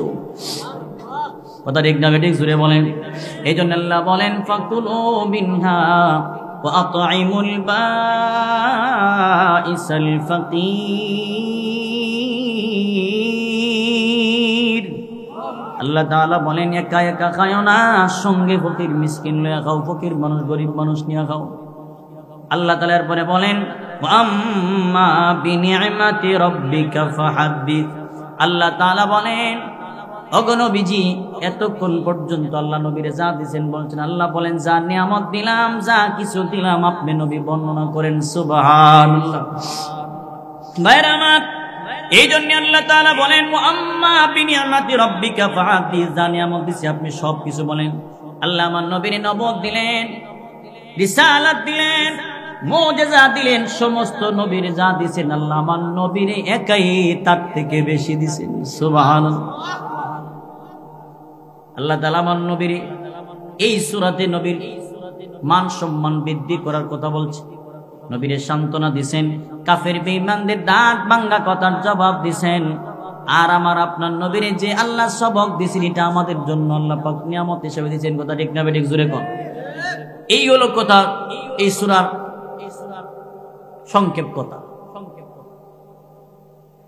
এখানে হাদিস আপনাদের সামনে বলছিলাম, আল্লাহ রাসূল বলেন, আল কাইয়িসু মান দানা নাফসাহু ওয়া আমিলা লিমা বা'দাল মাউত ওয়াল আজিজু মান আতবা'a নাফসাহু ওয়া তামান্না আলা আল্লাহ। আল্লাহ রাসূল বলেন, তারাই হলো বুদ্ধিমান যারা দুনিয়াতে থাকা অবস্থায় কবরের মাল সামান জোগাড় করে।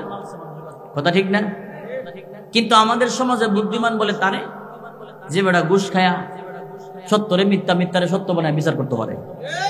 কথা কন না দি? ঘুষ খাওয়াই না লোক সমাজে আছে না নাই?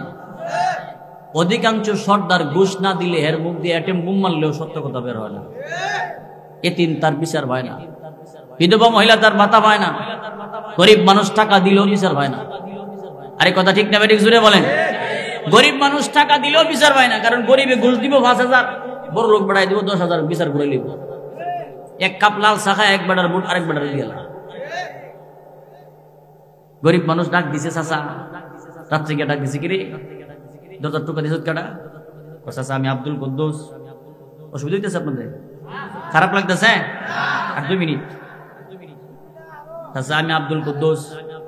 গ্রেট কে লাগাইছ? বলে আমি বিপদে পড়ে আইছি, গরিব মানুষ, আমার তো ঘুমোদের সিঙ্গাইছে। কে লাগাইছ? চাচা দরজাটা একটু খুলেন। দরজা খুলছে, যেই মাত্র দরজা খুলছে এমনি বলতেছে, চাচা আমি বিপদে পড়ে আসছি রাতের বেলা। কে লেগা? পশ্চিম পাড়ার আব্দুল করিম আমার জমিনটা দখল করে খাইতেছে 5 বছর ধরে, আমি আনতাম পারি না, গরিব মানুষ, টাকা পয়সাও নাই। এখন চিন্তা করে আব্দুল করিমের 5টা ভাই বিদেশ থাকে, একটা London, America, Kuwait, south Africa, দক্ষিণ কোরিয়া থাকে। মাঝে মধ্যে কোটিয়ার দিকে গেলে, আসমিতা বাজার গেলে সাফান খাওয়াই, রিক্সা ভাড়াটাও দিয়ে দেয়। এর বিরুদ্ধে কইলে তো উল্টা পাল্টা কইলে আমার পকেটে পাতলা মালাইতো না। এখন বেটা একটা বাপ ধরে কয়েছে, যা দেখি কি করা যায়। আব্দুল কুদ্দুস কো, চাচা আপনার যে স্বভাব বালা না তো আমি আগে জানি, এই কারণে 5,000 লই আইছি। কত লইছে? যেই মাত্র 5,000 টাকার কথা শুনছেন, বেটার চোখে আর ঘুম নাই, ঘুম গেছে গা মুক্তা গাছাই মুন্ডা খাইতো। টাকা হাতে লইছেন, টাকাটা হাতে লইয়া ডানে বামে তাকায়া দেখে কেউ নাই, পকেটে ঢুকায় আর বলে, তোরার জ্বালা আমি আর বাঁচি না। টাকা দিছে এই কারণে বলে জ্বালাই বাঁচে না। আছে না নাই বলেন? এই বেড়া টাকা দিছে, এই বেড়া তোরে জ্বালা দিছে, আর তুই ঘুষ খাইছ, তুই বুঝি জ্বালা ভাইলাইছ। কথা কম, তুই কত বড় বালা বেড়া। একবার একটা আমের বড়া খায়া ফালায় তুই গেছে গা। আপনাদের এখানে আমের বড়া কইনি, আমের বড়া খায়া ফালায় তুই গেছে। আরেক বেড়া পিছন থেকে আয়া লইয়া সুইসা সুইসা খাইতাছে আর কইতাছে, কেমন খাড়াসে খাইছে রে, একটু রসও রাখছে না। যেই বেড়া আগে খাইছে এই বেড়া বুঝি খাটাস, আর পরে লইছ তুই বুঝি গেলা। ঘুষ দিছে বেড়া তোরে বিপদ ভালাইছে, আর তুই ঘুষ খাইছ, তুই বুঝি ভালাছ। 5,000 লইয়া টেনশন করিস না। হ্যাঁ ফোন মারছে, কি রে তোর খবর আছে? আব্দুল করিম একটু সালাক মানুষকে বুঝে লাইছি, মনে বিচার গেছে গা। চাচা রাত্রে আমি আইতাছি। রাত্রে আয়া ক, চাচা টেনশন করেন না, আমি বুঝছি, নেন এইখানে 12,000 দিলাম। কত? একটু বিচারটা দেখে দেন। এরে সর্দার রে ঘুষ দেয় 12,000, মসজিদের ইমামের বেতন হইল 5 থেকে 7,000, মাঝে মধ্যে 1.5 মাসের বাকি। ইমাম সাহেব টাকা চাইলে কৌজুল পাগল হইয়া গেছেন নাকি? যেমন বোঝা যায় ইমাম সাহেবের বউ বাচ্চা সব বাইরে মারে লেবার ধরা, তাদের লাইকা রাইকা লাভ নাই। এই মাত্র যখন কইছি 12,000 দিছি, বেড়ার সব ভুলে গেছে। কইছে টেনশন করিস না, মঙ্গলবারে ফিনিশিং দিয়া দিব। এখন মঙ্গলবারে মিটিং এ বসছেন। আব্দুল কুদ্দুসের ধারণা হইল, একটা কথার কথা, আব্দুল কুদ্দুসের হেন আবার কেউ থাকলে আবার এরকম নামের শেষ লাগাই দিয়েছে। আব্দুল কুদ্দুসের ধারণা হইল, আমি টাকা দিছি 5,000, রাই তো আমার পক্ষে দিব। কিন্তু মিটিং এ বৈশা দেখে বাপ বালা না, বেটা রাই তো আব্দুল করিমের পক্ষে দিয়ে লাইতেছে। এখন মনে করছেন চাচা মনে হয় ভুল লাগেছে গা, চাচার একটু স্মরণ করায় দেই। তবে কেমনে স্মরণ করামো, জনগণের সামনে বললে তো সুবিধা। 5টা আঙ্গুল উঠায় একটা ডাক মারছে, চাচা মানে 5,000 দিছি যে রাত্রে যে দিয়েছি। সর্দার ফকিরি এত আমার সিগন্যাল মারতেছে, কিন্তু এরপরেও বেড়া শুনে না। শেষ পর্যন্ত যখন বিচার আব্দুল করিমের পক্ষে দিয়ে লাইতেছে, এমনি তখন আব্দুল কুদ্দুসকো জনগণের সামনে কেমনে বুঝাইতাম, যদি জনগণের সামনে বলি আমি টাকা দিছি, আমার ডাবল জরিমানা হইব, ভাও ধরে বিচারও দেওয়া লাগবো। এখন বেড়া একটু কায়দা করে কইতাছে, চাচা আপনার ভাঞ্জাতনের দুহাই দিলাম, ভাঞ্জাতন মানে 5 জন মানে 5,000, আপনার ভাঞ্জাতনের দোহাই দিলাম, বিচারটা সঠিক করে করেন। এবার সর্দার ডাক দিয়া বলে, বাতিজা তোর ভাঞ্জাতনের কথা তো ভুলছি না, কিন্তু 12 আউলিয়ার ঠেলা ফিরাইতাম পারছি না।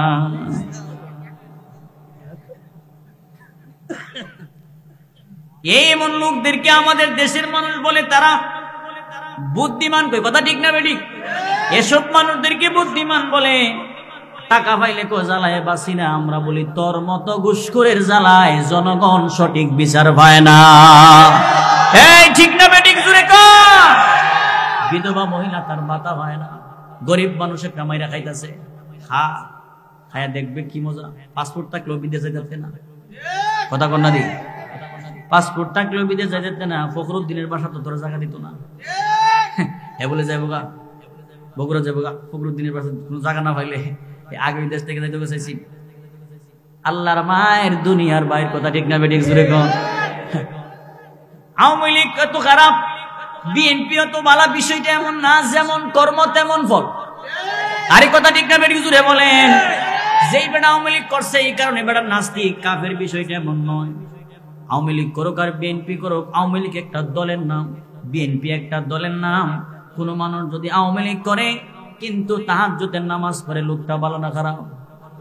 লোকটা যদি নামাজি হয়, দিনদারিত্ব থাকে, তাহলে সে ভালো। দল খারাপ হইতে পারে, ব্যক্তি খারাপ নয়। কথা ঠিক না বেটি? কোন মানুষ যদি বিএনপি করে, চুরি করে, তাহলে বেটা আল্লাহর ওলি। কথা কোন দি? জামাত ইসলাম করে, বেটা নামাজ পড়ে না, এই লিগে বেটা ভালো মানুষ। তাবলিগে 3 চিল্লা লাগাইছে কিন্তু এখন নামাজও পড়ে না, দাড়িও রাখে না, এই বেটা কি ভালো মানুষ? না।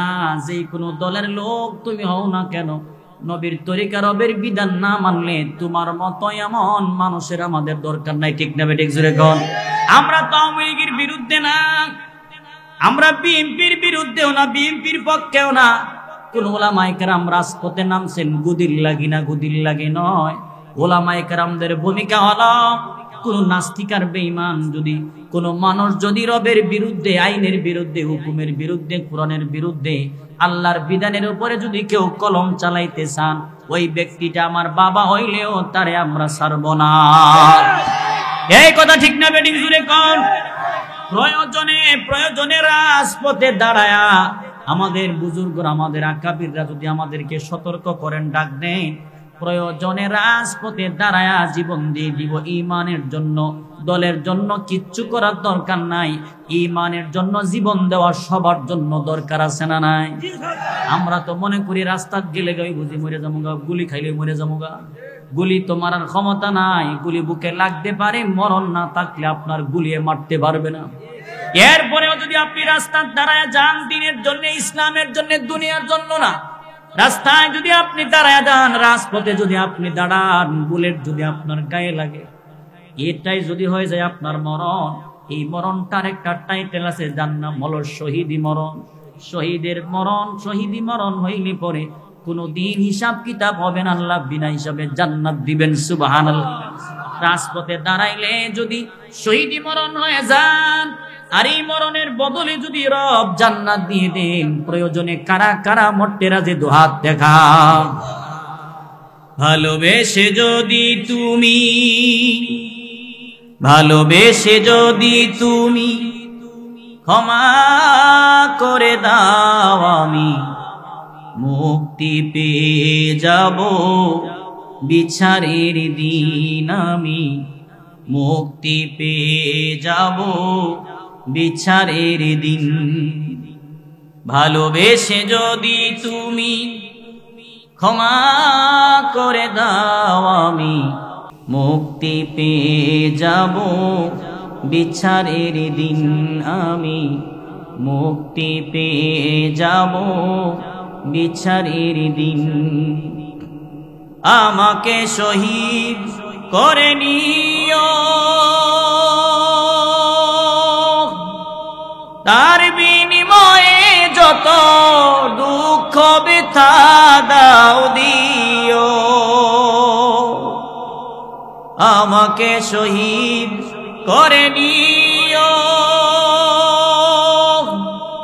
তার বিনিময়ে যত দুঃখ ব্যথা দাও দিও।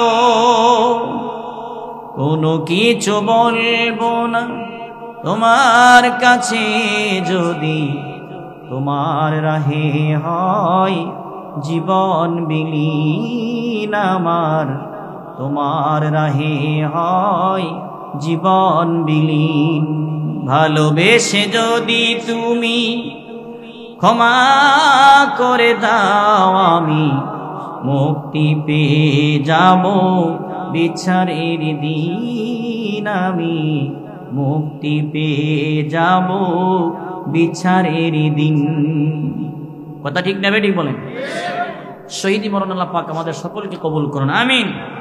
এজন্য বলছিলাম, এরা বুদ্ধিমান নয়, এরা হলো সমাজের চরম পর্যায়ে মুনাফিক। বুদ্ধিমান হলো তারা যারা কবরের মাল সামান নিয়ে গেল। এই কবরের মাল সামানের মধ্যে একটা মোবাইল আর পাওয়ার ব্যাংক আর শীতের দিনে ল্যাপ কম্বল, ঠিক না? কি দেখো, মোবাইলটা আর পাওয়ার ব্যাংক না, শীতের দিনে ল্যাপ কম্বল না। চার বন্ধু নিয়ে আমরা কবরে যাব। জোরে বলেন কয় বন্ধু? এক বন্ধুর নাম হলো নামাজ। জোরে বলেন কি? যে বন্ধু 5টা পুরস্কার দেন। কয়টা পুরস্কার? আল্লাহ দিবেন। 1 নাম্বার রিজিকের অভাব দূর করে দিবেন, কবরের আযাব থেকে মুক্তি দিবেন, ডান হাতে আমলনামা দিবেন, ফুল সিরাতের ফুল বিদ্যুতের গতিতে পার করে দিবেন, বিনা হিসাবে জান্নাতের ফয়সালা করবেন। 2 বন্ধুর নাম হলো কোরআন তিলাওয়াত, 3 নাম্বার বন্ধুর নাম হলো রোজা, 4 নাম্বার বন্ধুর নাম যাকাত। এই 4 বন্ধু নিয়া মরণ পর্যন্ত, আজকে থেকে কারা কারা রাজি আছে হুজুর মরণ পর্যন্ত এই 4 বন্ধু সঙ্গে করে নিয়ে যাবো ইনশাআল্লাহ। নামাজ কোনোদিন ছাড়বো না ইনশাআল্লাহ। আল্লাহ কবুল করুন, আমিন। ওমা আলাইনা ইল্লাল বালাগ।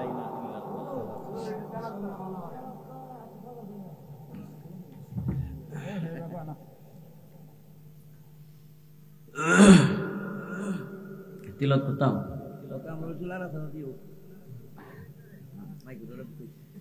أعوذ بالله من الشيطان الرجيم.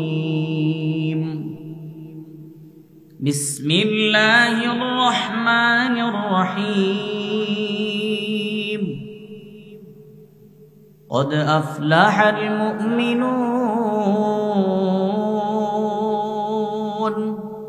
الذين هم في صلاتهم خاشعون والذين هم عن اللغو معرضون والذين هم للزكاة فاعلون والذين هم لفروجهم حافظون إلا على أزواجهم أو ما ملكت أيمانهم فإنهم غير ملومين فمن ابتغى وراء ذلك فأولئك هم العادون والذين هم لأماناتهم وعهدهم راعون والذين هم على صلواتهم حافظون والذين هم على صلواتهم يحافظون أولئك هم الوارثون الذين يرثون الفردوس هم فيها خالدون ولقد خلقنا الإنسان من سلالة من طين ثم جعلناه نطفة في قرار مكين ثم خلقنا النطفة علقة فخلقنا العلقة مضغة فخلقنا المضغة عظاما فكسونا العظام لحما ثم أنشأناه خلقا آخر ثم أنشأناه خلقا آخر فتبارك الله أحسن الخالقين ثم إنكم بعد ذلك لميتون ثم إنكم يوم القيامة تبعثون ولقد خلقنا فوقكم 7 طائق وما كنا عن الخلق غافلين صدق الله العظيم. আল্লাহ তাআলা আমাদের সকলকে প্রতিনিয়ত কোরআন তিলাওয়াত করার মতো সমাজ, মন, দিল এবং তৈরি করে দিন বলেন আমিন। মাহফিল শেষ। প্রত্যেক